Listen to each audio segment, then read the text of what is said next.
మదాన్ని తెచ్చిందే తప్ప తనలో ఆలోచన తీసుకురాలేదు. అందుకే రావణాసురుడు తప్పులు చేస్తూనే ఉంటాడు, ఎవరు చెప్పినా వినకపోవడం వాడి లక్షణం.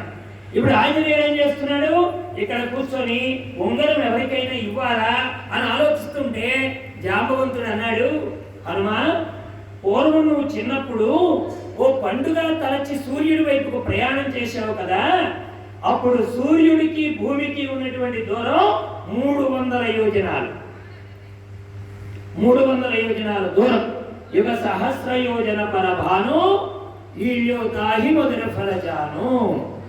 అంత దూరం ఉంది సూర్యుడికి మనకి మధ్య. మరి అప్పుడు నువ్వు ప్రయాణం చేసావా లేదా చిన్నప్పుడు? 300 యోజనాలు చిన్నప్పుడే ఎగరగలిగిన నీకు ఈ 100 యోజనాల సముద్రం ఒక లెక్క అన్నారండి. వెంటనే ఒకసారి రాముని తలుచుకొని దేహాన్ని పెంచడం ప్రారంభించాడు.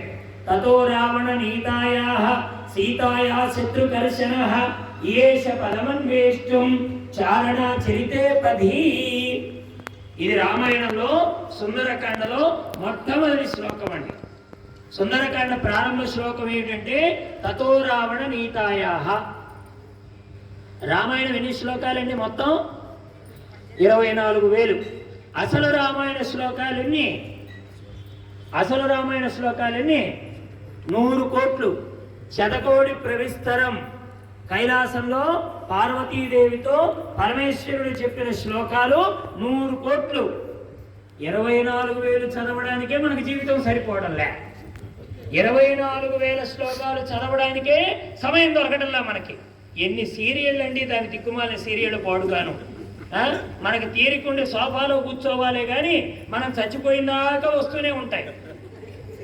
మనం చావాలే కానీ వాడు చావరండి, వాడు ఉడికొస్తూనే ఉంటారు. ఏదో మన అంటారే, ఏది అంతులేని కథలాగా సాగిపోతూనే ఉంటుంది అది. కానీ 24,000 శ్లోకాలు రామాయణం. ప్రతి 1000 శ్లోకానికి ఒక గాయత్రి మంత్రాక్షరం పెట్టారు. ప్రతి 1000 శ్లోకానికి ఒక గాయత్రి మంత్రాక్షరం. దాన్నే సంక్షిప్త రామాయణం అన్నారు, గాయత్రి రామాయణం అన్నారు. సంక్షిప్త రామాయణంలో 100 శ్లోకాలు ఉంటాయి. గాయత్రి రామాయణంలో 24 శ్లోకాలు ఉంటాయి. 24 గాయత్రి మంత్రాక్షరంలో ఉన్న అధిష్టాన దేవతలందరూ కూడా రామాయణంలో పరివేష్టితమై ఉన్నారు.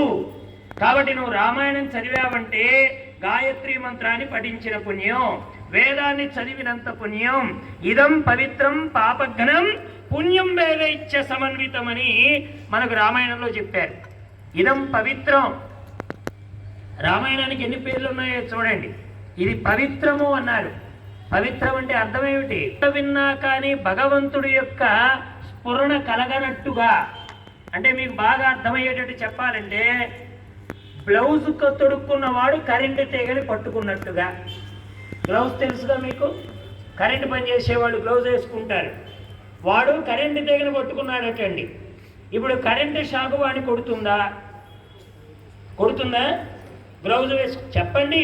మీరు నిద్రపోతున్నారో మేల్కొన్నారో నాకు తెలియాలి కదా. మీరు పలికితే నాకు సమాధానం వస్తే మీరు వింటున్నట్టు. గ్లౌజ్ పట్టుకున్నవాడు కరెంటు షాక్ కొడుతుందా? కొట్టదు. ఎందుకని? గ్లౌజ్ ఉంది కనుక. అలాగే భక్తి లేని వాడు గుడికి వెళ్ళినా కానీ గ్లౌజ్ పట్టుకొని కరెంటు తీగ పట్టుకున్నవాడు ఎలాంటి వాడో, భక్తి లేకుండా దేవాలయానికి వెళ్ళిన వాడు కూడా అలాంటి వాడే. వాడు భగవంతుడిని ఎప్పటికీ అనుభవించలేడు.